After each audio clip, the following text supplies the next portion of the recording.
Me falta ya el pinchado. Hay veces que también llevo hoy, ¿no?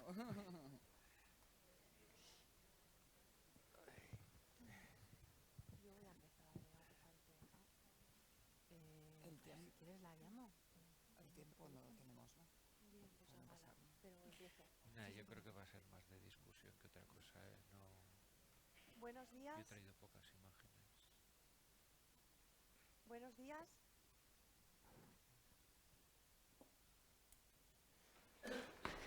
Buenos días. Ahora sí. Bueno, si os parece, como ya no es hora de estar aquí interfiriendo con tiempos y plazos, puesto que es hora ya unas horas difíciles, nos falta una ponente que sabemos que está por aquí, pero ahora mismo no la encontramos. Si os parece, vamos comenzando con este aula por no demorarnos más, que estamos a viernes a mediodía, ya a mitad de congreso. Bueno, encantada de estar con todos vosotros, agradecida por vuestra presencia. Sabéis que SEMG tenemos una implicación muy importante y una alta sensibilidad con la enfermedad COVID persistente desde prácticamente la pandemia, desde mayo, junio del 2020, que de la mano de los pacientes empezamos a investigar, formar y a hacer muchas actividades. Como no podía ser de otra manera, no podía faltar en nuestro Congreso Nacional un aula de COVID persistente, que en este caso la hemos denominado COVID persistente, desapareció, hay novedades. Como no podía ser de otra manera, siempre la hemos considerado una enfermedad que teníamos que abordar desde un punto de vista integral y holístico y por eso ahora mismo, pues, aunque nos falte una compañera, vamos a abordar este tema desde el punto de vista de la asistencia, de la investigación, de los pacientes, desde un punto de vista de la rehabilitación y, por supuesto, de redes colaborativas. Entonces, no me quiero alargar demasiado, vamos a comenzar. Me gustaría que al final hubiera pues, un pequeño debate o turno de preguntas que siempre enriquece mucho las presentaciones, pero por eso os pido que nos ajustemos al tiempo, siendo que ya vamos un poquito justos. Entonces, para empezar, os presento a Lourdes Mateu, es internista especializada en patología infecciosa, representa la unidad de Long COVID del Hospital Germán Trias y Pujol de Barcelona. Cuando quieras, Lourdes, muchas gracias. Muchas gracias. Muchas gracias por por la invitación, por dedicarle un tiempo, ¿no?, al COVID persistente y, sobre todo, ya que estoy aquí, agradecer a Pilar todo el esfuerzo que está haciendo para ¿no?, llevar a cabo la investigación y también a Paula en la red, en la REICOP. Bueno, pues para hablar de novedades en la asistencia, estos son mis conflictos. Para hablar de novedades en la asistencia, cuando hablamos de algo nuevo, tiene que haber algo viejo. Y en la asistencia del COVID persistente no hay nada viejo, porque no se está haciendo una correcta asistencia a los pacientes con COVID persistente. Y este es el principal problema. ¿Qué dificultades hay en los modelos asistenciales? Y me he permitido la licencia de inventarnos las cuatro Es. La estigmatización, la heterogeneidad, la ejecución y la equidad. Estigmatización, la mayor parte de los pacientes son mujeres entre 40 y 50 años que en edad, podríamos decir, incluso premenopáusica. Cuando los vemos en las consultas, todas las pruebas que estamos acostumbrados a hacerles son normales y no nos acabamos de creer, o aún aquí en España se está discutiendo si el COVID persistente existe o no existe. Esto no pasa en el resto de países y hay suficiente evidencia de que el COVID persistente es una enfermedad real. Tenemos que dejar atrás este discurso. Heterogeneidad. Bueno, todos los pacientes no se comportan iguales. Hay más de 200 síntomas asociados a la COVID persistente que afectan a múltiples órganos y sistemas. Es muy importante identificar el paciente con COVID persistente y que hayan grupos multidisciplinares para la atención de estos pacientes. La ejecución, tenemos muchos protocolos, tenemos muchas guías, entre ellas la nuestra, la de la SEMG, pero para estas guías tienen que llevarse a nuestras consultas, ¿no? Necesitamos formación de los profesionales sobre el COVID persistente y adecuación de estas guías. Estas guías tienen que estar adecuadas a nuestro lugar de trabajo. Si nos piden que le hagamos pruebas que no podemos hacer en nuestro lugar de trabajo, no vamos a hacer un buen diagnóstico y un buen seguimiento de nuestros pacientes. Implementación, ¿no? Las guías tienen que ser sencillas, adecuadas para que se puedan implementar en los diferentes centros. La equidad. Estamos hablando de que hay más de 1 millón de personas con COVID persistente en toda España. El hecho de que haya 1 o 2 unidades súper especializadas de COVID persistente no es suficiente.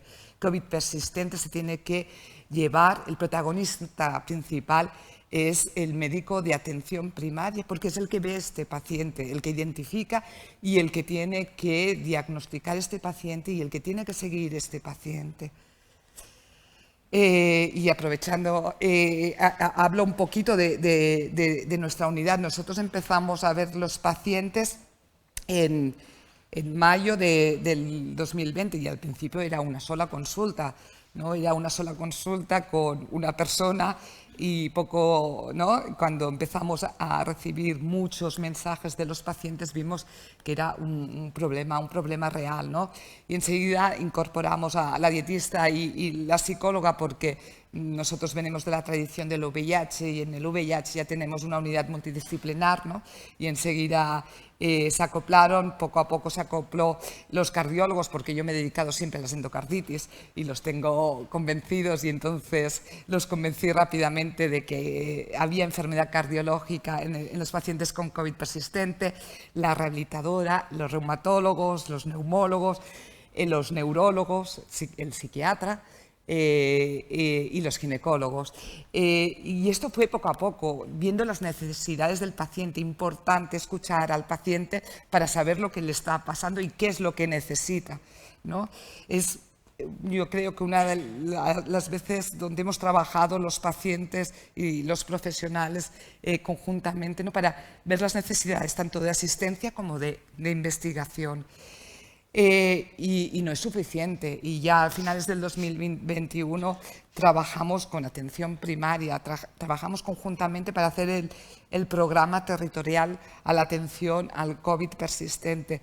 Y nuestro objetivo es hacer unos protocolos estandarizados de visitas. Un paciente se visita, hacemos lo mismo si se visita en la unidad en Germans Trias que si se visita en el ambulatorio de Bufalá, que es el primero que hicimos la prueba piloto. Hacemos las mismas visitas, seguimos los mismos protocolos y trabajamos conjuntamente. Es importante, otra de las cosas buenas del COVID persistente, aparte de trabajar con los pacientes, es trabajar con la atención primaria y trabajar conjuntos, no pasarnos a los enfermos, ¿no? Compartir. Tenemos los protocolos según todos los síntomas y hacemos reuniones periódicas para ver, ¿no? Los casos que nos causan más problemas tanto a primaria como al hospital. Importante también la figura de enfermería, ¿no? Hemos diseñado, gracias a Sonia Martín, un plan de curas para la atención del COVID persistente. Y aparte de la asistencia, recogemos los datos, intentamos recoger datos objetivos de lo que le está pasando. Si el paciente tiene fatiga, hacemos un test de las 5 repeticiones de sentadillas. Si tiene disnea, hacemos un walking test de 6 minutos, pero no en todos los ambulatorio se puede hacer un walking test porque no hay espacio para hacer el walking test. Entonces lo adaptamos a hacer el test de 1 minuto de repeticiones, adaptar nuestros protocolos y adecuarlos a los centros. Y también tenemos una app que es para los pacientes. Bueno, no me dejan decir app, es el de salud, para los pacientes,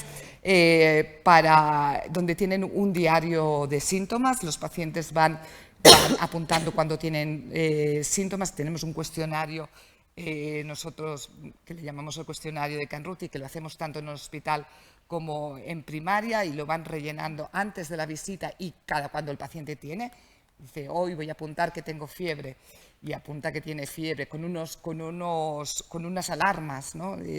Con unas alarmas hacia los sanitarios, ¿no?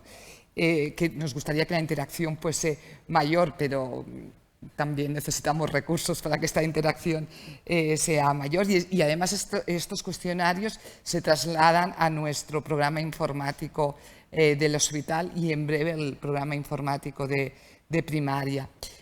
Hacemos la rehabilitación telemática, hacemos rehabilitación olfativa y también haremos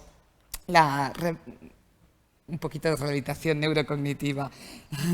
Tenemos un programa diseñado específicamente, el SuperCap, que lo está diseñando nuestros neuropsicólogos, José Muñoz Moreno y Ana Prats. Y además los pacientes van teniendo como retos, ¿no? Si hacen los ejercicios les van dando medallas. La verdad que es un poco pesado, yo que estaba, ¿no? ¿Has hecho los ejercicios? Cada día te va preguntando si has hecho los ejercicios o no has hecho los ejercicios. Y luego, ¿no? Hablar también de la app, que yo supongo que hablarán más tarde de Reiko.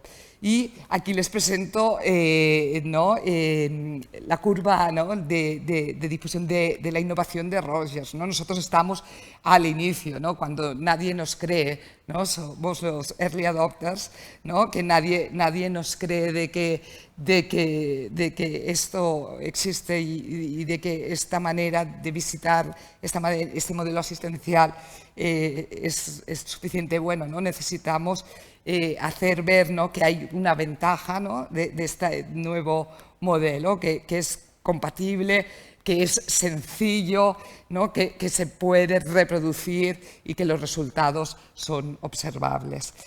Y de esto hablan. Nosotros no nos creemos que es el COVID persistente, pero en Estados Unidos sí que se lo creen, en Inglaterra se lo creen, en muchos sitios se lo creen, ¿no? Y esto es un artículo salido, ¿no? El 8 de junio, donde hablan de cómo tiene que ser la cura del COVID persistente y hablan precisamente de esto, de atención primaria, de la multidisciplinariedad. Un poco ya para conclusión, y creo que me he ceñido al tiempo, las unidades de COVID persistente tienen que ser multidisciplinares, centradas en atención primaria, y estoy plenamente convencida. El otro día, hablando con una compañera de atención primaria, yo le decía, yo es que soy muy creyente de atención primaria. Dice, tú no eres creyente, eres practicante. Y yo creo que tiene, ¿no? que tiene razón, ¿no? Atención primaria es fundamental y no porque esté aquí. Y es importante la identificación del paciente y como ya saben, hay un código para identificar al paciente, que es el LU 09.9, ¿no? Que siempre es importante identificar para luego saber cuántos enfermos, de qué estamos hablando, cuál no es la magnitud real del problema, ¿no? En Cataluña se supone que hay 300.000 afectados de COVID persistente y solo hay 12.000 registrados. Hay que hacer unos protocolos estandarizados que tienen que ser sencillos y fácilmente aplicables a todos los centros. Equidad, es decir, todo el mundo que tenga un COVID persistente debe ser diagnosticado y lo debemos atender. Tiene que tener acceso a los programas de rehabilitación y, sobre todo, el paciente como eje fundamental de la atención y de la investigación en el COVID persistente. Y nada, y dar las gracias a todo el equipo, que parece que son muchas personas, no es que tengamos todas estas personas solo dedicadas a la COVID persistente, pero tienen un entusiasmo y unas ganas de saber el porqué de esta enfermedad y poder dar solución que hacen que nuestra unidad no funcione. Y ya está.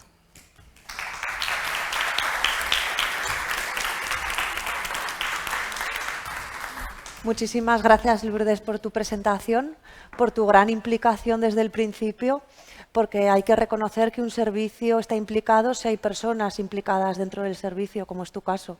Y muchas gracias también por la coordinación que siempre muestras con atención primaria. A continuación, vamos a ver el punto de vista de la investigación, novedades en la investigación. Tenemos a José Ramón Blanco, que es médico de enfermedades infecciosas del Hospital San Pedro de La Rioja. Bueno, Cuando buenos días quieras, José Ramón. Muchas buenos días a gracias. todos. Sumarme a los agradecimientos que ha comentado antes Lourdes hacia Isabel, Paula y a todos vosotros también por estar aquí, ¿no? Yo creo que, al igual que el anterior ponente, venimos del mundo también del VIH y sabemos lo que es este camino también y lo que ha supuesto en cuanto a estigma y a los retos que ha implicado, ¿no? Estos son mis conflictos de interés. Bueno, yo creo que la investigación ha ido muy acelerada en algunos aspectos, ¿no? Entonces, lejos de lo que son triunfalismos también, voy a poner luego las cosas muy a ras de tierra, pero yo creo que esta infección de alguna forma nos ha ayudado a entender muchas cosas, ¿no? Yo creo que para empezar han sido las propias personas que viven con esta infección las que acuñan por primera vez, yo creo que a nivel de la historia de la medicina, lo que es el término, ¿no?, de COVID persistente. Esto fue una cosa que viene de estas personas, ¿no? Es sumamente difícil saber cómo abordar una patología cuando hay más de 200 síntomas. Esto es tremendamente complicado.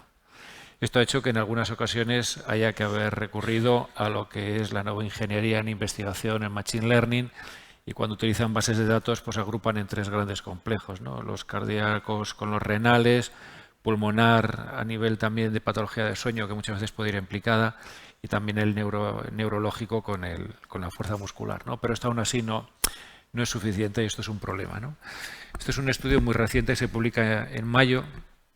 El grupo Regicor lo que intenta establecer es un score, una clasificación para decir cuándo podemos hablar de que una persona puede tener un COVID persistente o probablemente lo esté teniendo, ¿no? Esto es una cosa que veníamos demandando.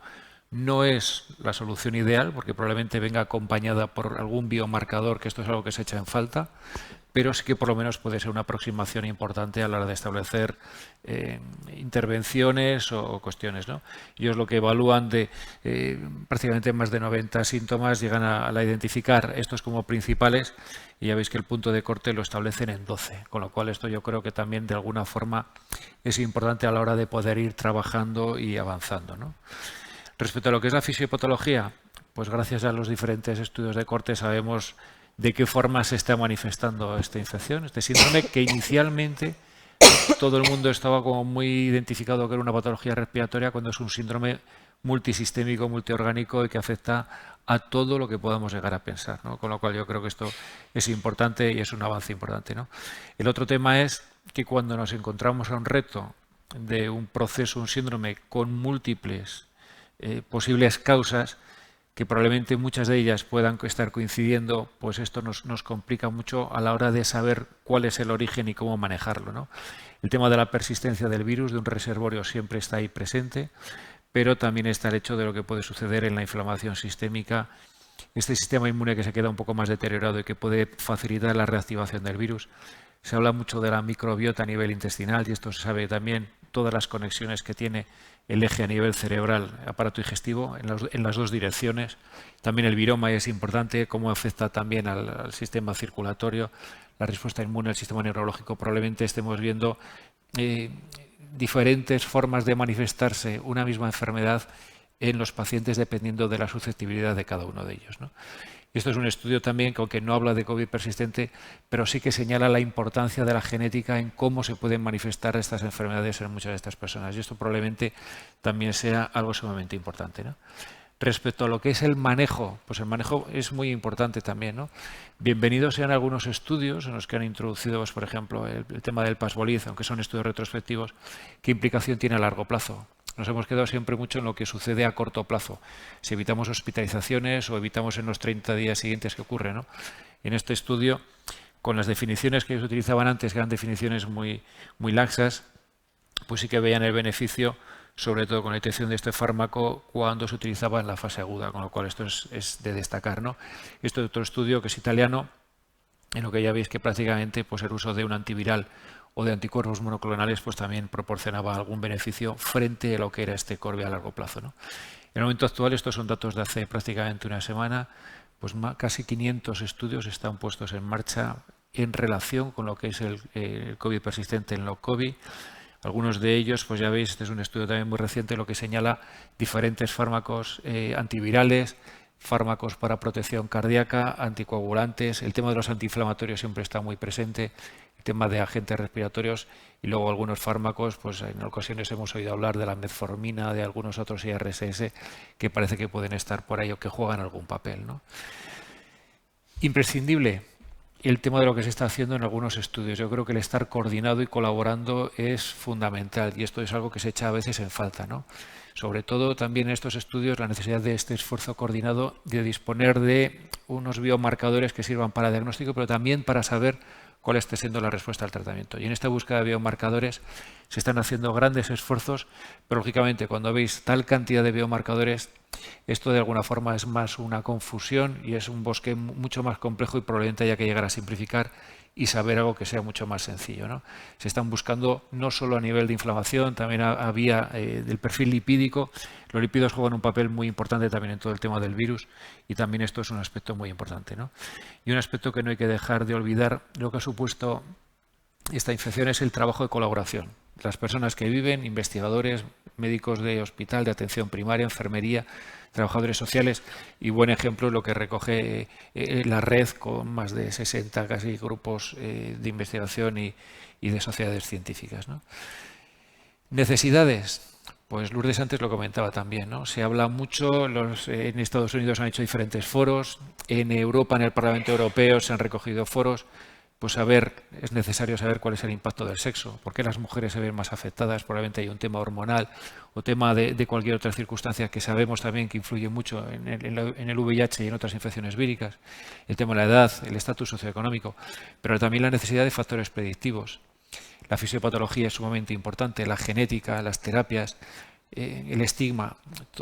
Recogen aquí 16 objetivos que serían importantes llevar a cabo, pero es necesario no solo quedarnos en lo que es el papel, sino ponerlo esto en marcha, ¿no?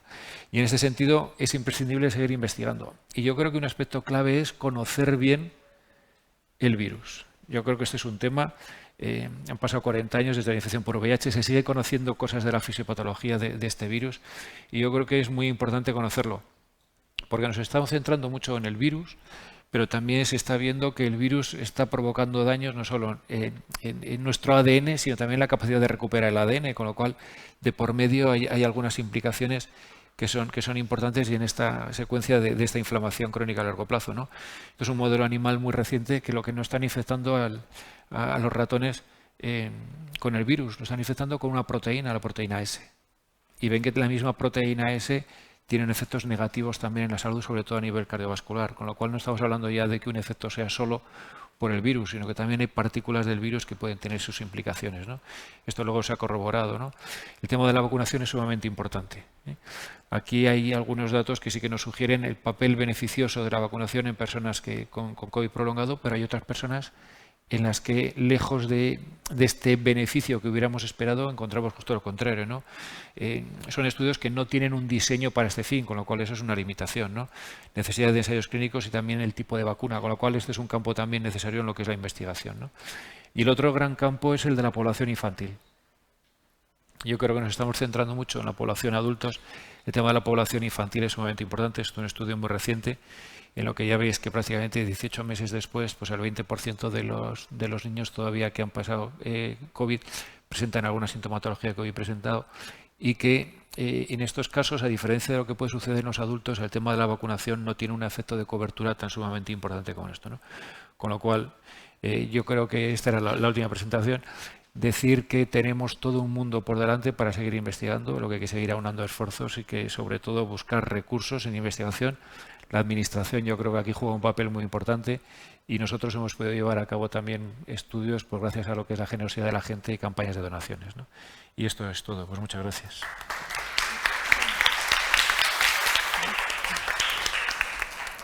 Muchísimas gracias, José Ramón, porque además agradecerte especialmente que estás con un problemilla de salud que no te ha impedido estar aquí con nosotros. Muchas gracias por hacer el esfuerzo. A continuación vamos a ver las novedades de los pacientes. Es Esther Rodríguez, psiquiatra infanto-juvenil y representante de la Asociación Long COVID. Sí. Bueno, buenas tardes a todos y a todas, ¿vale? Muchas gracias. Me sumo a los agradecimientos, ¿no? Sobre todo pues a SEM y en especial a Pilar, que es nuestra hada madrina junto con Lorenzo, ¿vale? Que nos tendieron la mano desde muy al inicio, ahora veréis, ¿no? Cuando lo comente, desde cuando se crearon los primeros colectivos. Y nada, y a vosotros por este interés, ¿no? Que nunca hay que dejar de tener interés, ¿no? Por las nuevas patologías, enfermedades emergentes, ¿no? Que aunque los de arriba quieran un poquillo ya tapar muchas cosas con el tema de la gripalización, hay que ver, ¿no? Esto como, bueno, cuando pasaban las guerras, ¿no? Las muertes que había en un inicio, pero luego también todo lo que venía detrás, ¿no? En la posguerra, que luego al final era lo que acababa, ¿no? Creando más impacto. Bueno, no se pasa. ¿Se pasa? Ah, vale, aquí te la canto. Vale, perdón, ¿eh? Bueno, conflictos de interés que yo recuerde no tengo ninguno. Y aquí os pongo un poquito lo que se va a basar mi charla, que esto va a ser un poquito, bueno, rememorando el camino, ¿no? El largo camino que llevamos muchos de nosotros, ¿no? En esta enfermedad desde el inicio de la pandemia y bueno, y ahora os iré explicando cómo ha ido ese camino. ¿Cuándo empezó todo? Bueno, recordamos, ¿no? Todos parecíamos, ¿no? De ver como de nuevo, ¿no? La película de ET con todos ahí, ¿no? Cuando se tienen que poner, ¿no? Y aislarse, el impacto, ¿no? A nivel de toda la sociedad, pero también en el modelo también de asistencia, ¿no? De cara con los profesionales, a los pacientes en los hospitales, ¿no? No había nadie por las calles, los niños no iban a los colegios, ¿no? Y luego también, pues gente que cogíamos el SARS-CoV-2 y pasaban las semanas, pasaban 2 o 3 semanas y que veíamos que los demás se recuperaban y tú no te recuperabas, ¿no? Y entonces para mí fue un halo de luz, ¿no? Ver en Twitter, ¿no? Que las redes sociales, ¿no? Nos han aunado mucho en el periodo de pandemia. Y entonces al profesor Paul Garner, que es un epidemiólogo infectólogo del Reino Unido, que él en primera persona, ¿no? Fue de los primeros pioneros en exponer, ¿no? Como un profesional pues padecía la COVID persistente, lo que no sabíamos en aquel momento lo que era, pero que llevaba pues eso, casi 2 meses, una montaña rusa de síntomas, ¿no? Y que no recuperaba. Y yo, al leer el escrito de aquel hombre, por primera vez me sentí identificada y eso me reconfortó mucho, más que muchas palabras, ¿no? De mis familiares y de amigos y tal. Y ese momento de las redes sociales, ¿no? De ver, ¿no? Cómo la gente, cómo muchos pacientes, ¿no? Muchos enfermos, afectados y afectadas, empezaron a compartir sus vivencias, algunos también a raíz de artículos de periódico y demás, surgieron a inicios de mayo los primeros colectivos, ¿no? Las diferentes comunidades autónomas, muchos de ellos ya asociaciones, y a día de hoy, si no recuerdo mal, en todas las comunidades autónomas hay colectivos de pacientes, ¿vale? O sea, que tenerlos en cuenta, no sé de las comunidades de las que sois, pero tenerlos en cuenta, ¿vale?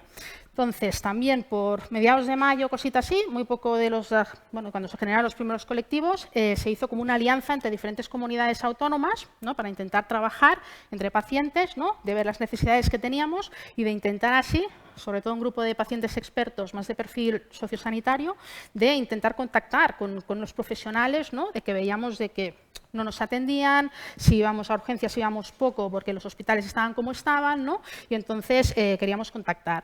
Y entonces, bueno, aquí veis un poquito, ¿no? Mucha visibilidad, ¿no? Que en algunos medios se ha dado, ¿no? Con este tipo de imágenes, con los síntomas y demás. Aquí también hago ilusión, ¿no? El término de long COVID, ¿no? Que lo acuñó Elisa Perego, que es una afectada de Italia, ¿no? Investigadora, ¿no? Que fue quien dijo por primera vez, ¿no? esta denominación. Y luego, bueno, la gran rayo de luz, ¿no? Que tuvimos, ¿no? Con la alianza con esta sociedad, ¿no? Con Pilar y con Lorenzo, ¿no? Dimos con ellos, ¿no? Nos tendieron la mano desde el primer minuto y no nos la han soltado.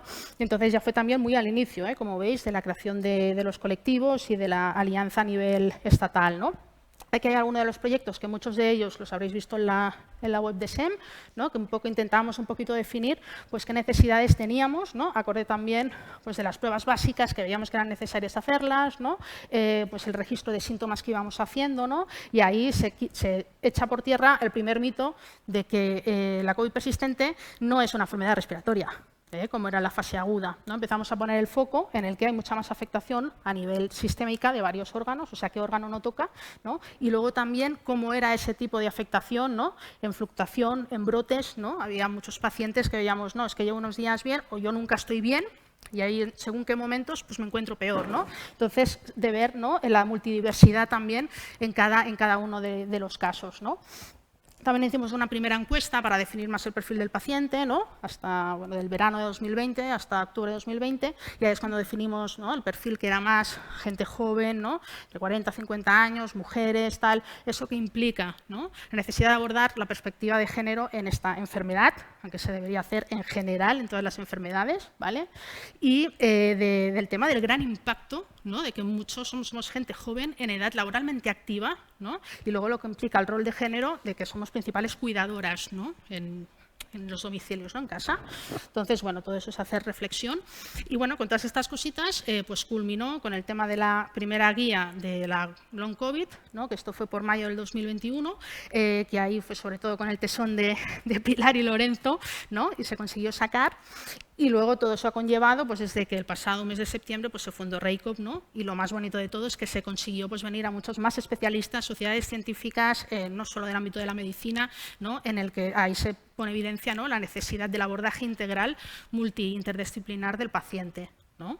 Entonces, bueno, aquí comento también lo de la app, que si queréis más información afuera os la podremos explicar bien, ¿vale? Pero para monitorizar, para monitorizar bien los pacientes ante esta diversidad de síntomas, ¿no?, y que hay que tener en cuenta también las herramientas nuevas que tenemos, ¿no? Entonces, con las aplicaciones también nos quitan mucha faena, ¿no? Luego, el hecho de también enfocar en el sistema asistencial, ¿no?, también el paciente experto, ¿no? Claro, la SARS-CoV-2 infectó también a muchos bueno, pues personas sanitarias, ¿no? Y entre ellas también mucha gente con inquietudes de querer seguir investigando, ¿no? Ostras, ¿qué podemos hacer? Podemos contactar con gente, ¿no?, investigación. Y aquí pongo, bueno, 2 artículos, uno de unas compañeras que junto con un equipo de Hong Kong, ¿no?, de GON, que él es un inmunólogo y entonces está haciendo muchos estudios de persistencia viral. Entonces, digamos que a raíz de la apendicitis que tuvo una de las compañeras, al cabo de año y medio, ¿no?, enviaron la muestra de la apendicectomía, y también otra compañera que tuvo un aneo de mama a posteriori después del diagnóstico de la COVID persistente, y la pieza, ¿no?, de la mastectomía también se envió. Y bueno, lo que veis, todos los puntitos esos de color fosforescente verde, es RNA, ¿vale?, con técnicas de inmunohistoquímica que se llegó a evidenciar de que había, al cabo de año y medio, restos del virus. Y luego también, en el otro lado, pues de unas compañeras hicieron un preprint también de la importancia, ¿no?, del análisis a nivel de inmunidad, ¿vale?, pero no por la inmunidad de las serologías habituales, ¿no?, que a lo mejor podemos disponer en la sanidad pública, que a veces, claro, ¿qué pasaba con estos pacientes? Sobre todo en las primeras olas, muchos no tuvieron acceso. Aquellos que no eran sanitarios no tuvieron acceso a una PCR en ese momento. Cuando las tuvieron más tarde ya daba negativo, ¿no? Y entonces era como que muchas veces iban a las consultas y decían, bueno, tú no has pasado la COVID porque no tienes ninguna prueba positiva. Bueno, también es replantear, es que quizá con las técnicas convencionales que tenemos no hallamos lo que queremos, ¿no? O no buscamos bien, ¿no? No tenemos los elementos de poder detectar, ¿no? Y entonces, en ese caso, sí que vimos que con la inmunidad celular, ¿no?, que es más robusta, ¿no?, ahí sí que podíamos hallar, pues eso, ¿no?, de que se había pasado el virus, ¿no? Y entonces, bueno, las células de primera línea ahí habían estado en contacto, ¿no? Y en muchos casos, con pruebas todo negativo, tuvieron esa prueba positiva, ¿no?, para dar más evidencia, ¿no?, de que existía la COVID persistente.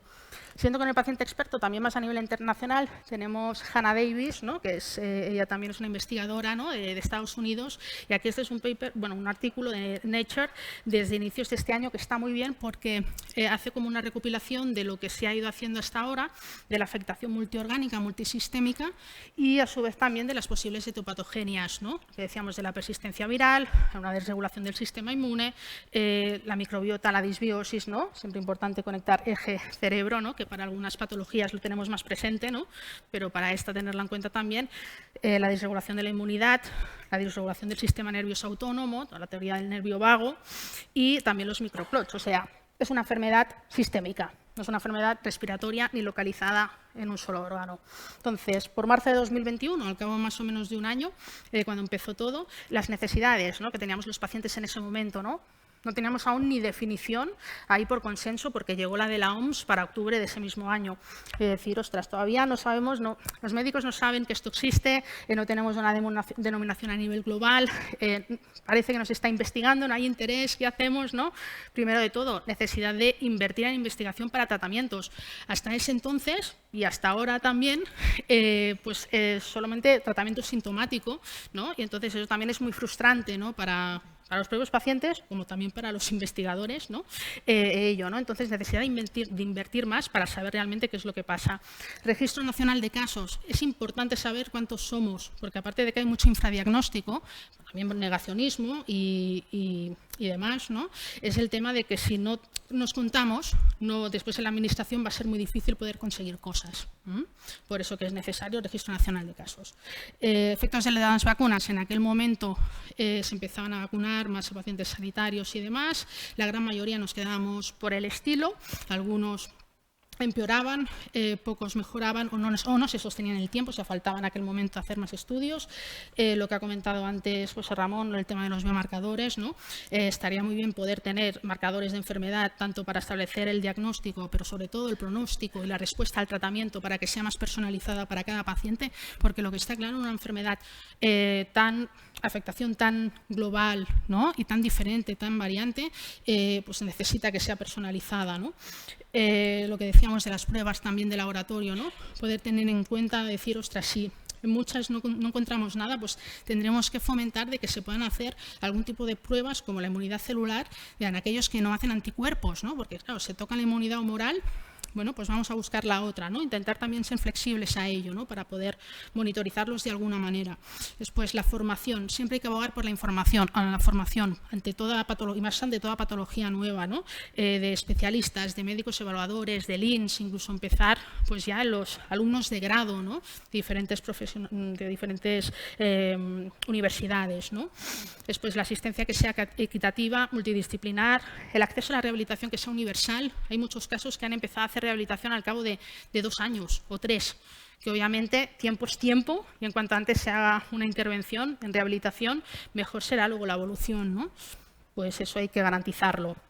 Luego también las prórrogas tras IT de 1 año, ¿no? Pues que necesitábamos más tiempo, veíamos que no nos podíamos reincorporar a los trabajos y encima las mismas garantías que lo hacíamos antes, porque no estábamos recuperados, ¿no? Y sobre todo no meternos en el saco de las enfermedades funcionales, psicosomáticas, que también tienen que abordarse en su justa medida, pero que nosotros no estamos dentro de estas enfermedades, puesto que veíamos que había, ¿no? Que nos pasaban cosas y que había evidencia pocas, pero en muchas pruebas sí que se podía ir viendo de que algo pasaba.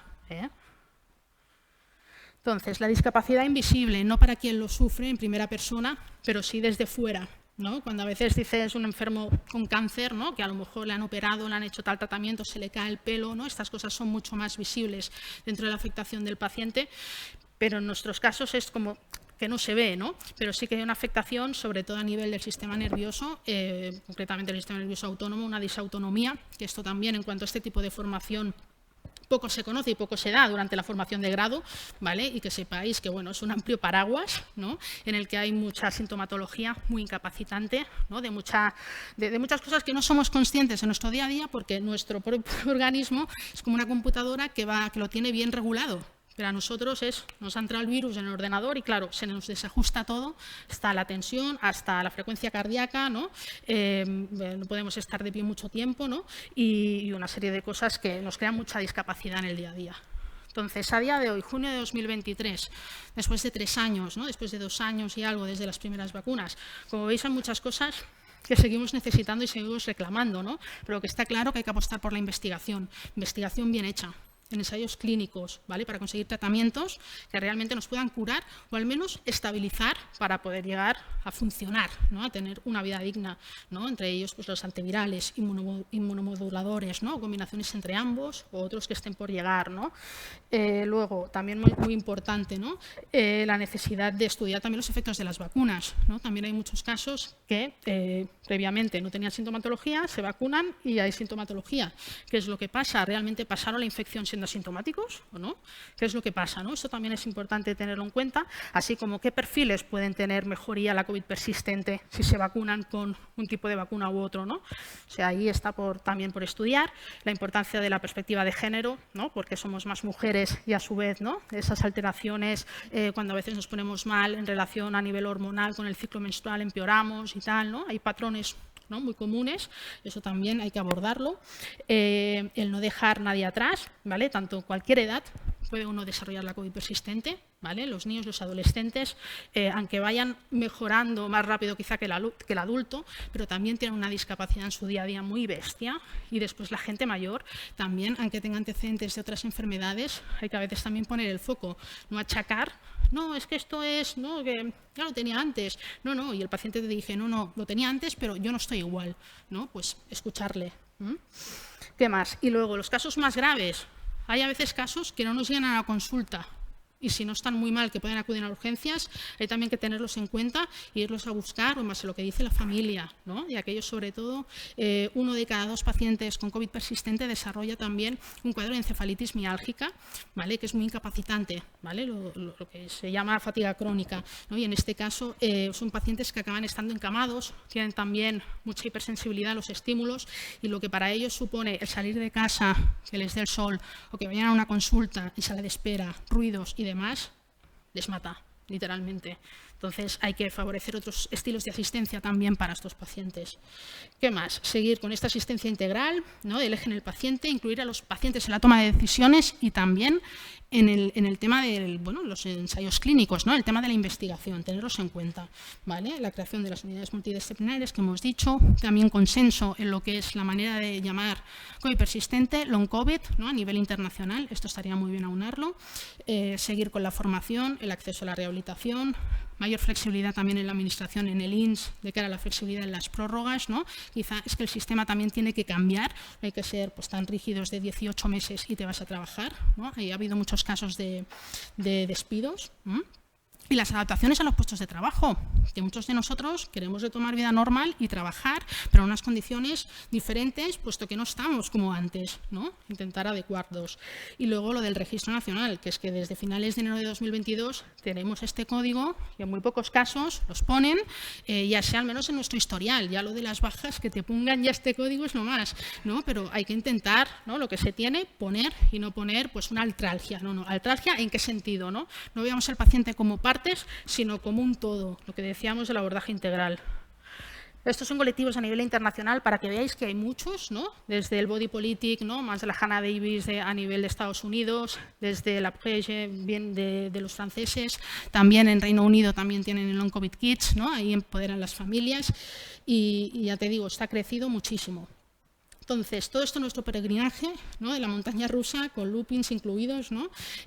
Nos ha hecho también tenernos que tener mayor capacidad de introspección. Los pacientes también hemos ido aprendiendo, ¿no? Igual que también los profesionales, ¿no? Han tenido que aprender y el manejo, por ejemplo, de la fatiga es una de las cosas más difíciles que yo he tenido que aprender, la verdad. Y luego os recomiendo también un documental de Anres, de la Jennifer Brea, que es una activista, ¿vale? De encefalitis miálgica y la verdad que es bueno, para tener en cuenta y para saber realmente un grado de mucha discapacidad en pacientes, ¿no? Una enfermedad que se parece en algunos casos de long COVID. Y bueno, por último, ¿hacia dónde queremos enfocarnos? ¿Hacia dónde queríamos llegar?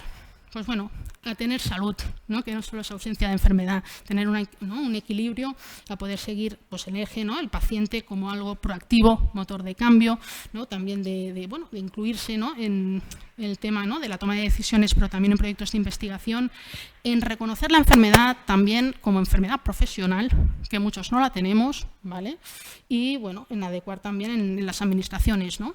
Del tema de pues, a nivel laboral, ¿no? Con el INS, ¿no? La flexibilidad en los periodos de baja, en las incapacidades, que sean revisables, porque a nadie le gusta tener una incapacidad permanente con 35 años. Entonces, bueno, queremos que se nos adapte, igual que los puestos laborales. Y nada, espero que poquito a poco, ¿no? Estas cosas se vayan consiguiendo. Muchas gracias.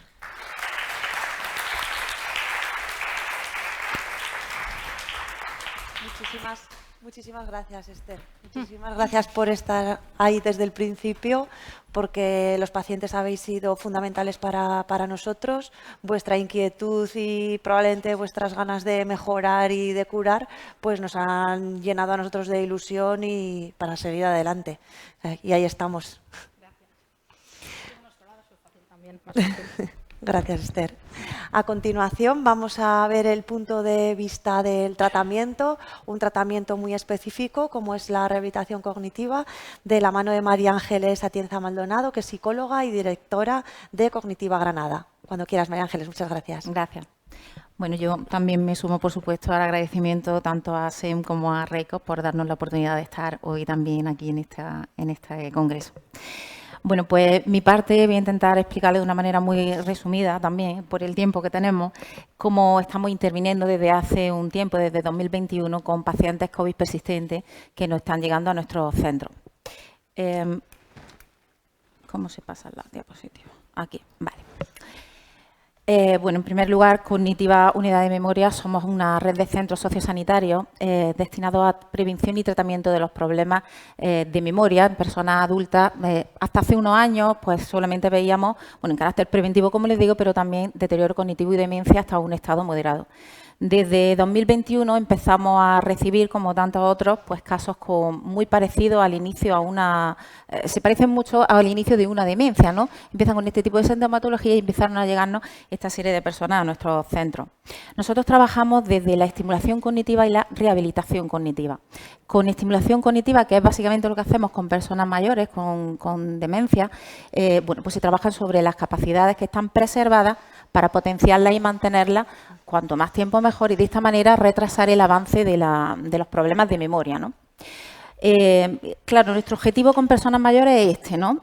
Mantenerlos para que el tiempo su tiempo de vida, pues bueno, pues sea con independencia, autonomía, calidad de vida, el máximo tiempo posible. Con personas jóvenes, como nos estamos encontrando con COVID persistente, nuestro objetivo y nuestra forma de trabajar cambia un poco o bastante. La rehabilitación cognitiva tratamos de trabajar sobre aquellas capacidades cognitivas, atención, lenguaje, memoria, cálculo, función ejecutiva, orientación, etcétera, que están alteradas a causa de la infección por COVID. Claro, nuestro objetivo aquí cambia radicalmente. Nos dimos cuenta pues, con la primera persona que empezamos en 2021 y que vamos aprendiendo poco a poco, como todo. Claro, una persona joven que tiene hijos, un trabajo, que viaja, que maneja finanzas. No nos podemos parar en contenerla y que pasen así los años. Nuestro objetivo tiene que ser un poco más ambicioso e intentar recuperar toda esa actividad pre-infección para que la persona continúe siendo, pues, autónoma como era, ¿no? Claro, nos encantaría poder volver al estado inicial, ¿no? A cómo era yo en 2020 o cómo era antes de esa infección y de las secuelas que me ha dejado. Bueno, varitas mágicas no hay todavía, pero sí se está consiguiendo avanzar, aunque sea poco a poco, ¿no? Se están consiguiendo. Trabajamos desde 3 pilares que nosotros consideramos fundamentales. Una es el área cognitiva, por supuesto, el área emocional y también con la familia. La parte de la familia es fundamental, ¿no? En todos los procesos, en todas las enfermedades, pero en este también. Y ahora, si me da tiempo, hablaremos un poquito más de ello. El perfil de persona con COVID persistente que nos llega a nuestros centros, pues son personas jóvenes, entre un rango de 46 y 56 años, con un nivel cultural medio alto y que se encuentran inactivos desde el punto de vista laboral en el momento en el que llegan a nosotros. Aunque también es cierto que también hemos tenido casos y tenemos casos de personas que nunca han dejado de trabajar y que aún así han comenzado un proceso de intervención de rehabilitación cognitiva. Las principales síntomas o quejas que nos llegan, como saben, pues son tanto cognitivos como emocionales. Los cognitivos los vamos a resumir en aquello que todos saben que se llama niebla mental o el brain fog, ¿no? Y que si desgranamos ese concepto, podemos ver que todo lo que se engloba dentro de la niebla mental implica, como ellos dicen, es como si tuviese una nube dentro de mi cabeza, ¿no? Que estoy embotado. Pues implica confusión, lentitud de procesamiento, lo que antes podíamos hacer quizá en una hora, ahora nos requiere el doble de tiempo. Situaciones que requieren de una respuesta inmediata y espontánea, pues no son tan fáciles de resolver como anteriormente a la infección. Dificultad de concentración y de atención. Claro, si tenemos problemas en la atención, que es la base de la memoria, pues vamos a tener problemas en memoria, quejas de memoria a corto plazo. Pues mira, no puedo seguir leyendo, o personas que están en activo, están en una reunión, y bueno, como nos comentaba una usuaria nuestra, es que mi cerebro es como si se apagara y cuando vuelvo a enganchar me he perdido toda la reunión.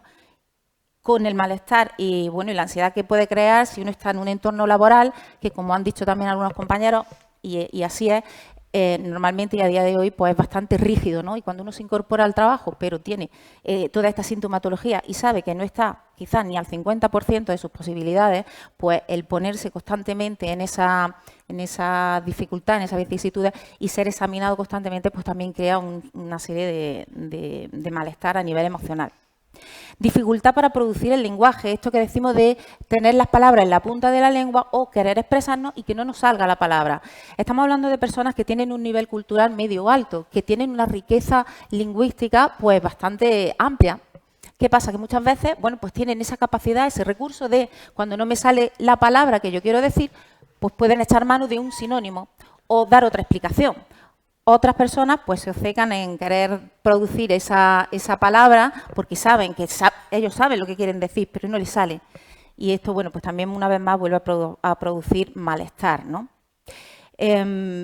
Dificultar los procesos de recuperación de la información, como les digo, en memoria, déficit ejecutivo. La función ejecutiva son todos aquellos pasos que nos permiten pautar un comportamiento para llevarnos hasta un objetivo.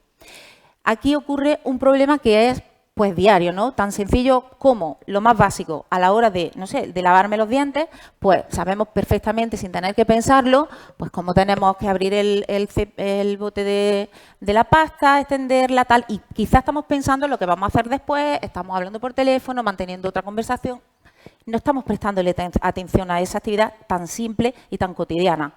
Pero en estos casos sí se dificulta. De hecho, si alguien está hablándoles, por otro lado, ya no son capaces muchas veces de concentrarse en esa actividad tan simple, ¿no? Pues vamos a pensar en una persona que está en activo laboralmente o que, como les digo, pues bueno, como muchos de nosotros tenemos niños que tenemos que llevar después actividades, conducir, que tienes que manejar finanzas, un montón de agendas y de cosas que llevamos en la cabeza aparte del trabajo. Pues todo esto se vuelve en el mismo punto y al final pues hay una saturación. Un enlentecimiento también, nos dicen que se notan lentos a la hora tanto de moverse como de pensar, de producir. Pues bueno, hay una persona que nos decía, yo sé que tengo que presentar un trabajo, una persona que es docente y bueno, que se reincorporó al trabajo y dice, sí que tengo que hacer el trabajo para presentarlo en el colegio. Y sé que tengo que hacerlo, pero no tengo la voluntad de levantarme, no puedo ponerme. Hay algo que es más fuerte que yo y que no me deja hacerlo. O que estén hablando por teléfono, que un hijo le llame la atención, sueltan el teléfono, le prestan atención al hijo y se han olvidado de que hay alguien al otro lado del teléfono. O también problemas de desorientación, de perderse y desorientarse en una zona pues conocida, en su propio barrio, pues no saber muy bien hacia dónde tirar, no encontrar una dirección exacta como puede ser pues nuestra propia casa. Entonces, todo este tipo de problemas que se encuentran dentro de esa niebla mental, evidentemente e inevitablemente conllevan una secuela emocional, un cambio emocional. Sabemos que todo nuestro comportamiento, y bueno, como por deformación profesional, ¿no? Como psicóloga, todo lo que hacemos está marcado por una emoción. Es decir, si yo vivo una situación, interpreto esa situación y esa interpretación va a hacer que en mí va a causar en mí una emoción que va a ser la que determine mi comportamiento, cómo respondo. Bueno, esto es muy importante porque cuando interpretamos lo que nos está pasando, por ejemplo, pues bueno, el ejemplo que le he puesto antes, ¿no? De que no me salen las palabras, si nos centramos en lo malo y en esa dificultad, inevitablemente esa misma situación nos va a provocar una emoción, una interpretación de esa situación negativa, con una emoción negativa y una respuesta desadaptativa. Es difícil hacerlo, no imposible, pero es difícil también hacerlo, ¿no? Para eso estamos también los psicólogos ayudando. En este caso, nosotros en nuestro trabajo, en el día a día, intentamos abordar tanto esta parte de rehabilitación cognitiva como la parte psicológica, más emocional, ¿no? Lo primero es importante pues, hacer una psicoeducación, ¿no? Que la persona entienda cuál es su situación actual, de dónde partimos, y una vez que aceptamos la situación que tenemos, desde ahí es mucho más fácil empezar a buscar objetivos más claros y con otra decisión. Claro, las secuelas emocionales que van directamente relacionadas con toda esta situación pues son depresión, ansiedad, frustración, apatía, pues me apetece ya hacer nada, ¿no? El miedo y la incertidumbre, pues no solamente de qué va a pasar con esta enfermedad que tengo, ¿no? En qué va a desembocar, qué va a pasar dentro de unos años, esto va a desembocar en una demencia o me van a salir más cosas, voy a tener más problemas a nivel físico, a nivel mental. todo eso crea una incertidumbre, pero también las personas que están en baja laboral o se reincorporan temen por ese sustento, porque también es importante, ¿no? Y es algo que les preocupa también. Son personas con cargos, gente joven, que, bueno, que en principio no estaba en sus planes, pues, hacer este parón de pronto a una edad tan temprana, ¿no? Ella es muy joven, ha dicho que tiene 30 y pocos años, pero también nosotros hemos visto personas con 21 años, recién terminadas las oposiciones, y encontrarse que no puede seguir estudiando. Entonces, claro, esto es muy duro, ahí sí que hay que intervenir también, y también me gustaría que desde las consultas de atención primaria pues también se le orientara a esto, ¿no? A que ellos mismos buscaran no solamente una rehabilitación cognitiva, sino también un apoyo del psicólogo para poder hacer esta psicoeducación, ¿no? Y poder ayudarles a manejar todas estas síntomas, a adquirir estrategias y a relajarlos, sobre todo a, bueno, pues a desdramatizar un poco esta situación. Y también de manera paralela con la familia, ¿no? Que ahora hablaré un poco, pero también la familia es un pilar fundamental en todo ello. Han aparecido también algunas personas con, bueno, pues con ideas tanáticas, ¿no? Es cierto que hay ciertas medicaciones que pueden producir este tipo de ideación, pero cuando uno está acumulando todo este tipo de secuelas, de sintomatología de que le estoy hablando, al final todo se vuelve una gran bola negra, ¿no? Oscura, y a veces pues uno no ve más salida que me quito de en medio y acabo con todo esto, ¿no? No voy a volver a ser el mismo. Hay constantemente una comparación entre el yo de 2020 y el yo de ahora, y yo quiero ser la del 2020 y no puedo, y quiero y no puedo, y eso lo único que hace es incrementar y exacerbar toda esta sintomatología. Tenemos el caso de un paciente que justamente, bueno, una persona muy autoexigente, y se le ocurrió, pues, quitarse del medio, que era la mejor manera. Y todo estaba muy bien orquestado, cómo iba a dejar económicamente a su familia, qué iba a hacer con sus negocios. Bueno, pues por suerte estaba recibiendo también terapia psicológica con una de nuestras profesionales, y todos esos pensamientos fanáticos, pues, pudieron dejarse de lado y empezar a trabajar con objetivos y valorando lo bueno que tiene, ¿no? Las cosas buenas que tenía en ese momento, y los avances que había hecho a lo largo de los meses con la rehabilitación cognitiva. Bueno, le voy a explicar ya muy rápidamente cómo trabajamos nosotros desde nuestras unidades de memoria. Lo primero que hacemos es una entrevista que nosotros llamamos entrevista de acogida. Pues el primer contacto con la persona, ya sea telefónico, ya sea presencial, pedimos que nos traigan los informes previos que tengan para tener, bueno, pues una idea de en qué punto se encuentra, y evaluamos la parte cognitiva y la parte pues emocional. A partir de ahí ofrecemos una sesión de prueba. Y vamos diseñando una intervención lo más personalizada posible, porque efectivamente las personas, es verdad que comparten la sintomatología a nivel cognitivo. Yo siempre hablo solamente de la parte cognitiva, la parte física la dejo ya para otros profesionales, pero comparten las mismas quejas cognitivas, pero son personas diferentes. Tenemos que personalizar, intentar personalizar, como digo, hacer un traje a medida de esa intervención, ¿no? Y hacemos una valoración neuropsicológica. Como se ha dicho anteriormente, los protocolos con los que contamos ahora mismo no son específicos para COVID persistente. Se están trabajando y se están elaborando, estarán dentro de un tiempo, pero ahora mismo, bueno, pues contamos con los que hay, ¿no? Y nosotros pasamos los que creemos que se pueden adaptar mejor, y son pues algunos de los que estábamos pasando con demencia, ¿no? Vale, bueno, la parte trabajamos tanto de manera presencial, online, presencial en el centro u online. ¿Por qué? Pues porque desde hace también casi ya 2 años hicimos un convenio de colaboración también con la asociación de Long COVID, y bueno, pues gracias a ello pues hay muchas personas que desde diferentes ciudades se pusieron en contacto con nosotros y trabajamos de esta manera. ¿Cómo las organizamos esas sesiones? Pues hacemos grupos de máximo 6 personas, aunque realmente nunca hemos pasado de 4, y es un número bastante bueno para poder trabajar, porque es una manera fácil de trabajar con ellos sin que aquello sea una jaula de grillos, ¿no? Al final todo el mundo se piensa cuanta más gente hay en la sala, y además pues volvemos a esos problemas de atención, ¿no? Si hay muchos estímulos, pues la atención se dispersa fácilmente. Está, por supuesto, dirigido por profesionales. Los profesionales que componemos las unidades de memoria cognitiva somos, en su gran mayoría, psicólogos, neuropsicólogos, terapeutas ocupacionales y también contamos con colaboraciones de logopedas porque muchas veces también es necesaria la colaboración y el trabajo de estos profesionales.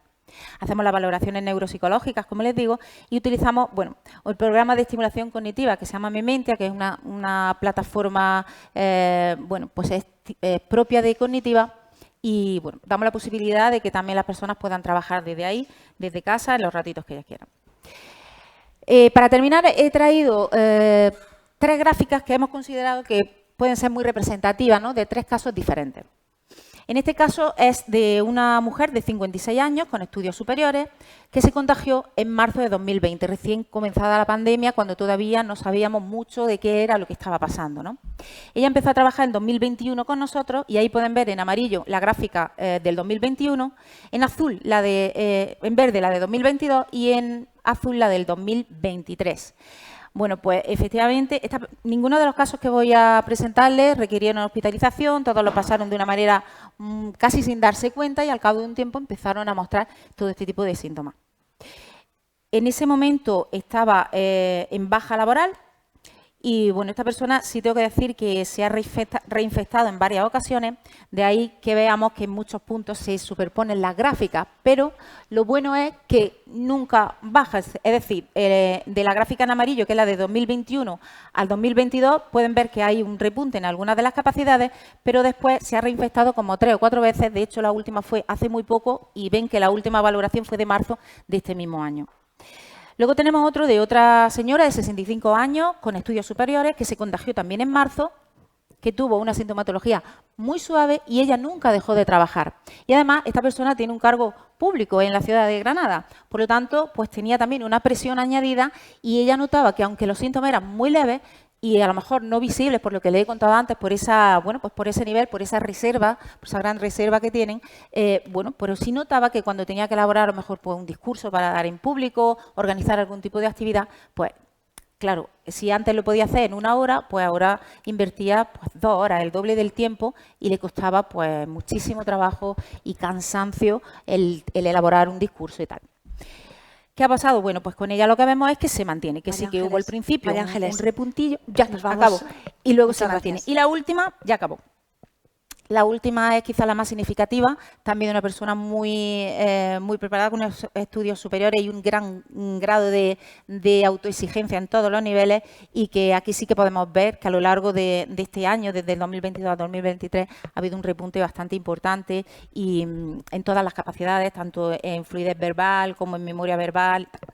Es decir, que sí se está consiguiendo algo. ¿Magia? No. ¿Pero se consigue? ¿Está sirviendo? Sí, sirve. Por lo menos vemos que se puede mantener. Y después de una reinfección, quizá el retroceso no es tan... No sabemos si es al 100% por esto, probablemente no. Están en juego otros factores, pero por lo menos se mantienen las capacidades y intentamos recuperar también un poquito de aquel estado pre-infección. Bueno, lo último ya, lo digo súper rápido, es la parte de familia, que antes lo he dicho también, y que es importante que tengan la información y sepan que existe el recurso de poder acceder a un psicólogo o a un neuropsicólogo que pueda hacerle entender esa situación, porque para un enfermo de long COVID su vida cambia de un día a otro. Para los familiares también, de pronto se ven con su pareja joven que tiene problemas de memoria, que repite, que se cansa, que no pueden seguir una vida normal como antes. Y esto al final también tiene sus efectos. Y para evitar todas las consecuencias que vienen de ahí, pues también es importante que sepan que es necesario que pidan esa ayuda y que se dejen ayudar. Y pues nada más. Gracias por su atención. Gracias, María Ángeles. Gracias, María Ángeles, por acercarnos esta parcela que para muchos yo creo que es desconocida, al menos en mi caso, en mi comunidad autónoma, no la tenemos en cartera de servicios, salvo desde hace muy poquito para pacientes con ictus, con lo cual yo creo que somos desconocedores de toda esta terapia de rehabilitación cognitiva. Así que gracias y perdóname por cortarte, pero me ha tocado ser la mala de la sala. Paula, ahora os presento a Paula, la última invitada. Ya siento las prisas que os estoy metiendo en este último ratito. Paula es bióloga, es investigadora y es nuestra coordinadora de Long COVID en SEM y también la coordinadora técnica de REICOP. Cuando quieras, Paula. Hola a todos, muchas gracias, Asun. Yo os voy a hablar de, bueno, yo tengo muchos agradecimientos que dar, pero a lo mejor los doy al final mejor. Os voy a hablar de redes colaborativas multidisciplinares. ¿Esto era pasando aquí? No. En el otro, vale, que no tiene. Muy bien, supongo que todos seréis conscientes de que nuestro día a día está plagado de redes. El mundo hoy en día se mueve prácticamente a base de redes. Voy a ir un poco rápido. En el caso de las redes colaborativas multidisciplinares, yo creo que es importante entender que son un modelo de trabajo que tiene unas ventajas que, aplicadas al ámbito científico, nos van a ayudar a avanzar considerablemente. Ellas son, y lo digo muy rápido, un mayor rendimiento de competencias individuales y del equipo. Nos permite este tipo de equipos diseñar estrategias sólidas, tienen una mayor capacidad resolutiva, una perspectiva integral del problema o de lo que estemos investigando, y también aumentan la capacidad aumenta la creatividad y la capacidad de innovación, se aumenta la capacidad de todo el equipo, ¿no? En ese sentido, yo creo que es importante tenerlo en cuenta, quería decirlo rápido, aunque incluso podemos pensar que tiene incluso más ventajas. En el caso de la COVID persistente, me gustaría recalcar que es muy importante, bueno, como ya se ha dicho en esta sesión, que se cambie el modelo de investigación, bueno, que ya se está haciendo, ¿no? Y que se creen equipos multidisciplinares o interdisciplinares y que se realice un abordaje compartido con los pacientes de la enfermedad. Las investigaciones deberían, bueno, pensamos que sería mejor que tuvieran un paciente, como bien dijo Esther, un paciente involucrado, un paciente proactivo dentro del grupo investigador. En ese sentido, me gustaría hablaros de varios grupos internacionales y uno nacional que ya todos conocéis, vamos, que creo que son bastante significativos. Simplemente os voy a contar un poco la estructura que tienen y hablar poquito de ellos, porque tampoco quiero ser repetitiva, pero creo que es importante que los conozcamos y que conozcamos cómo funcionan. El primer grupo es Patient-Led Research Collaborative.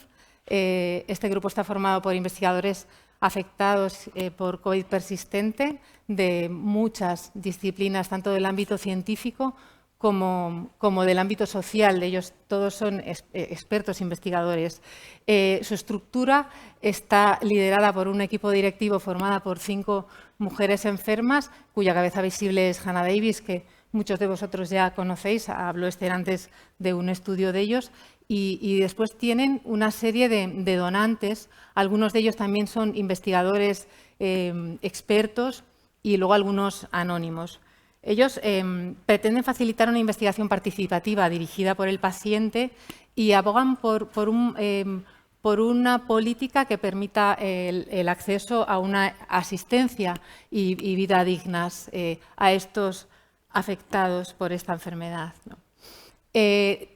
Sus trabajos, en principio, principalmente son proyectos de investigación exclusivamente hechos por ellos, por los pacientes pertenecientes a este grupo, pero también colaboran y ejercen de consultores de organizaciones externas pues, muy influyentes en el ámbito de la investigación y también en el ámbito de la administración. Ellos son consultores de la OMS incluso y trabajan en colaboración con organizaciones, pues, con muchas universidades europeas y americanas de mucho prestigio científico. Entre los trabajos que han realizado, voy a destacar algunos. Esther ya os habló de uno. Me gustaría destacar, bueno, ellos tienen un fondo de investigación dirigida por pacientes que es de $5 millones, que consiste en un fondo destinado a proyectos de investigación biomédica para COVID persistente, en el que conceden financiación a proyectos, pero estos proyectos son elegidos por pacientes expertos con experiencia en COVID persistente y en encefalitis miálgica. ¿Lo he dicho bien, Esther? Bueno, además han hecho, de esta revisión os habló Esther, una revisión sobre han publicado recientemente una revisión sobre la investigación biomédica existente en COVID persistente hasta el momento. Han desarrollado una publicación periódica de hipótesis generadas por pacientes. Esto es muy interesante, la verdad. También, en colaboración con algunos organismos de Estados Unidos, han desarrollado, dedicados a los pacientes también, han desarrollado una tarjeta de puntuación para la participación del paciente en la investigación, también interesantísimo. Si queréis, cuando acabemos también podemos hablar de esto. Han desarrollado un estudio sobre salud mental, todos en colaboración con organizaciones de ámbito científico de mucho prestigio, ¿no? Respecto a la financiación, sí que me gustaría también contaros un poquillo cómo están financiados estas organizaciones.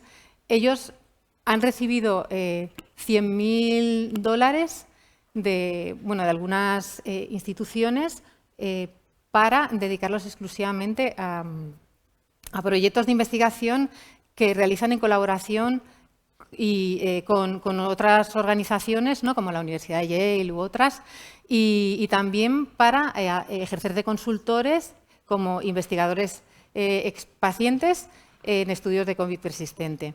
Además, también parte de este dinero es para desarrollar un manual de investigación centrado en el paciente que es dirigido a pacientes, pero también a profesionales y a otro tipo de y a cuidadores. También ha recibido $128.000 para dedicarlos al análisis e integración de datos informados por pacientes y para el asesoramiento sobre hipótesis de investigación y métodos de estudio dirigido a los investigadores, claro. Y han recibido $12.000 de donaciones individuales. Por otra parte, en su página web tienen un botón de transparencia donde explican cómo han distribuido los fondos que han recibido de Valvi. Valvi es un fondo inversor. Yo he estado investigando porque no tenía ni idea de qué iba esto y tampoco entiendo muy bien todavía cómo se distribuye este dinero, pero bueno, sé que es un fondo inversor y de donación directa a proyectos de este tipo. Hay otra organización que ha sido financiada por ellos también. Si queréis también esto, pues después, más tarde, por la tarde, podemos profundizar en esto si tenéis curiosidad, que bueno, es curioso. Otra de las organizaciones que creo que son influyentes y reseñables es Recover, Researching COVID to Enhance Recovery. Esta organización es estadounidense, vamos. Los institutos nacionales de salud de Estados Unidos crearon esta red nacional de investigación centrada en el paciente para investigar sobre la COVID persistente, o lo que llaman ellos, en realidad sobre el efecto de la COVID-19 a largo plazo. El consorcio colabora con pacientes, cuidadores y representantes de la comunidad en todos los niveles de la iniciativa. Es una organización con una estructura bastante compleja porque engloba muchísimas instituciones en el ámbito nacional, en Estados Unidos. Su estructura de gobierno consta de un comité ejecutivo, de comités directivos, un grupo nacional de captación de participación comunitaria, grupos centrales de operación, comités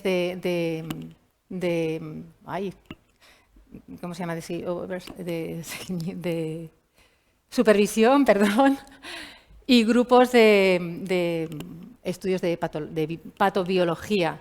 Son varios. Están implicados en la estructura muchísimos expertos de distintos ámbitos científicos, pero también pacientes, cuidadores y miembros de las comunidades que se dedican, que conviven con este tipo de enfermedad. Como veis ahí en las dos fotos, en estas dos imágenes que os muestro, en una de ellas veis la estructura, cómo funciona, no puedo, sí, cómo funcionaría un poco el intercambio de información y la red, vamos, en entre estos distintos niveles de la estructura, y el al lado veis, podéis ver la estructura, que bueno, que ya os digo que es bastante compleja de entender. Los objetivos de esta iniciativa son principalmente comprender las causas de las secuelas agudas de post-COVID, posagudas de COVID, como lo llaman ellos, que aunque sé que a los pacientes nos gusta este nombre, definir la incidencia y factores de riesgo, estudiar cómo afecta a los órganos e identificar posibles tratamientos. Su investigación se centra principalmente en estudios de autopsia y de patobiología de tejidos, en ensayos clínicos, registros electrónicos de salud, estudios de cohortes observacionales longitudinales y estudios de patobiología. Los resultados que han conseguido hasta ahora casi todos son en registros de salud electrónicos. No tiene, bueno, por lo que yo he visto en la página web. Hay algún estudio más que es interesante, seguro. En cuanto a la financiación, el Congreso concedió a los centros nacionales, a los institutos nacionales de salud, 1,15 billones con B de dólares, y de estos 1,15 han comprometido 811 billones para investigar mediante un modelo multidisciplinar e integral los efectos de la COVID a largo plazo. Ahí podéis ver cómo han distribuido por el momento alguna financiación entre distintos organismos de Estados Unidos que forman parte de esta organización. Otro grupo es el PolyBio Research Foundation. Ellos se dedican principalmente al estudio de enfermedades crónicas haciendo investigación dirigida, pero formaron dentro de esta fundación el Long COVID Research Consortium, que es un programa de investigación integral sobre los mecanismos de la COVID persistente, en los que la mayor parte de los estudios se centran en el reservorio viral. Su estructura es bastante diferente. Esta es la única organización de la que voy a hablar que no tiene pacientes implicados dentro de su estructura, pero sí que colaboran con muchas otras organizaciones, instituciones, grupos de investigación de relevancia.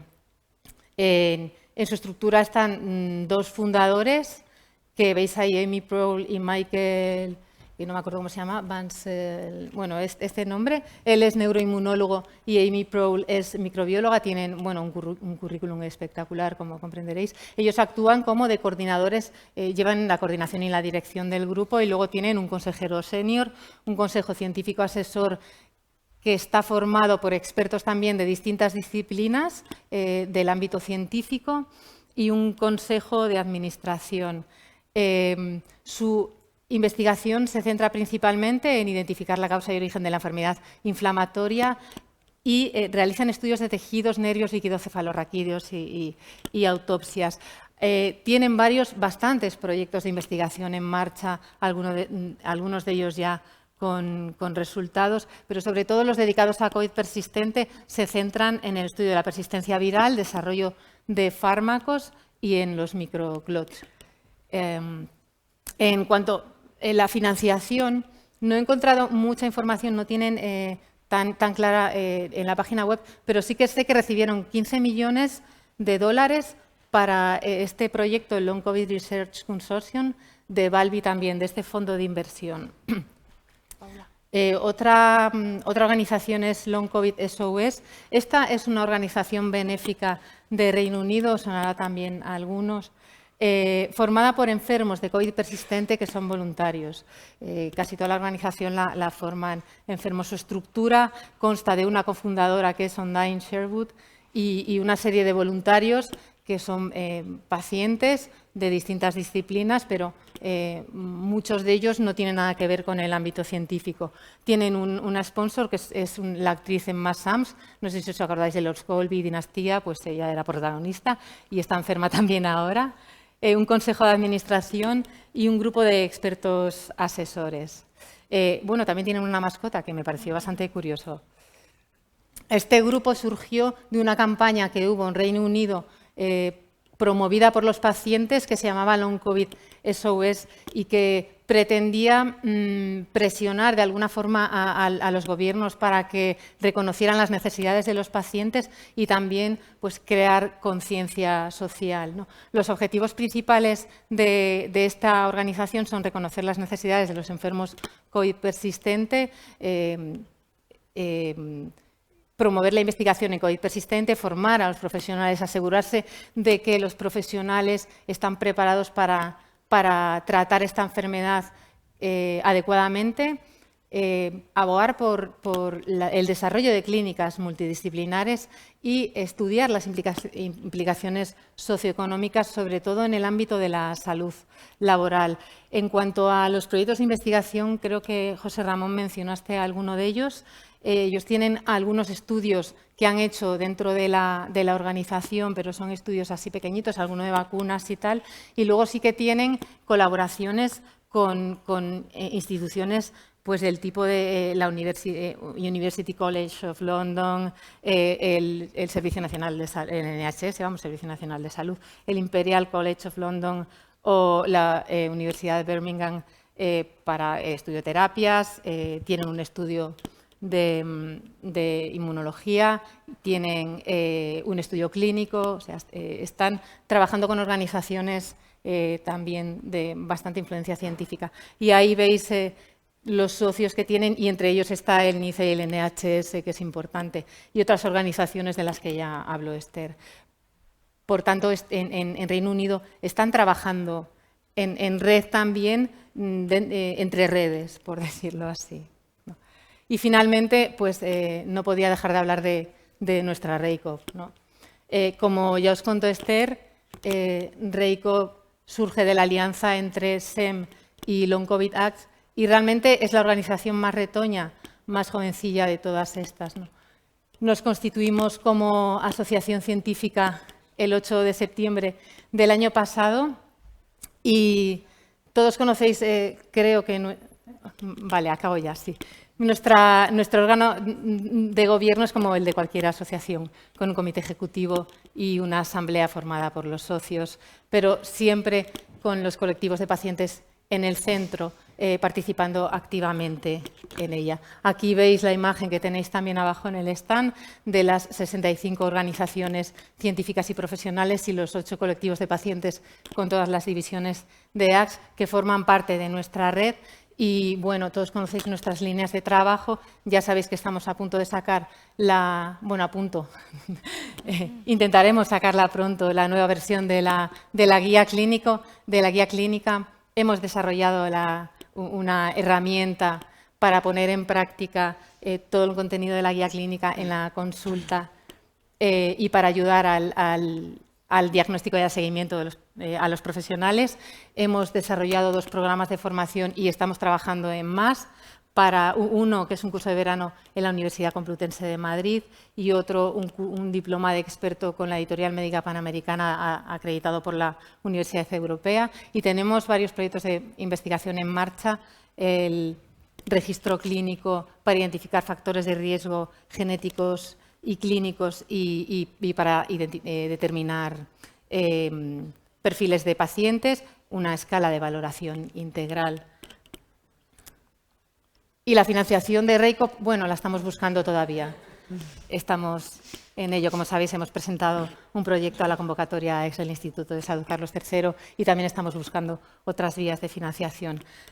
Acabo ya con esta diapositiva recogiendo un poco el impacto que ha tenido el trabajo de todas estas organizaciones en el avance. Hemos conseguido avanzar en el conocimiento de la COVID persistente, aunque sea solo un poquito. Hemos difundido en medios de comunicación y redes sociales y eso también ha ayudado a generar conciencia sobre la COVID persistente, tanto en gobiernos como en la sociedad. Ha conseguido colaborar y asesorar a instituciones médicas e investigadoras. Esto en gran parte gracias a la mano de los pacientes, todo esto. Y nos queda mucho por andar todavía. Nuestros retos, que ya lo habéis dicho algunos de vosotros, implantar un modelo multi e interdisciplinar en la investigación científica, integrando al paciente como parte proactiva, una investigación participativa dirigida por el paciente experto, convencer a los gobiernos. Hemos intentado concienciarlos. Ahora Hemos creado conciencia, ahora hay que convencerlos del fuerte impacto de esta enfermedad, no solo en la salud de la población, sino a nivel social y económico. Tenemos que formar a los profesionales, como ya habéis dicho, necesitamos registros nacionales de pacientes, seguir informando y asesorando, seguir investigando y seguir remando. Me gustaría acabar con esta foto de lo que en Galicia llamamos redeiras, que son las mujeres que hacen, cosen y reparan las redes. Yo no sé si en las organizaciones internacionales que he presentado hay redeiras, pero en REICOP yo os garantizo que hay dos. Y la redeira capitana es Pilar, que está siempre cosiendo todas las roturas que hay en nuestra red. Muchas gracias a todos.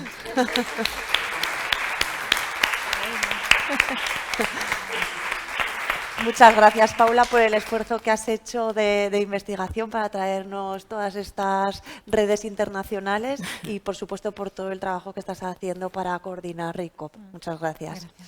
Bueno, estamos fuera de tiempo, como lo sabéis. Yo lo siento mucho porque la verdad que no ha sido culpa nuestra. Nuestros ponentes se han ajustado perfectamente al tiempo, pero hemos entrado tarde. Han sido culpa de los anteriores. A mí me hubiera gustado tener un turno de preguntas. Es verdad que muchas preguntas de las que yo tenía previstas me las habéis ido solucionando durante vuestras exposiciones. ¿Por qué hay una mayor prevalencia en el sexo femenino? También sobre la necesidad de los marcadores, tanto diagnóstico como seguimiento. Se me han quedado pendientes algunas preguntas que yo creo que en el pasillo voy a aprovechar para haceroslas, porque creo que tenemos que dar por finalizada la sesión por respeto a los asistentes. Es el ratito de descanso que tenemos hasta las 4. A mí me gustaría finalizar con unas conclusiones. Es necesario un registro nacional, un registro clínico nacional. Es necesario una asistencia integral, una coordinación entre todos los niveles asistenciales, todos los profesionales sanitarios, otras categorías profesionales. Es necesaria la formación, no solo de profesionales sanitarios, sino también de población general, para evitar el estigma, no solo por los profesionales, sino también por la propia familia y el entorno social. Y, por supuesto, es necesaria la investigación y la investigación. Y ojalá el año que viene nos volvamos a juntar y podamos aportar nuevos datos que se han quedado aquí pendientes. Muchísimas gracias a los 5.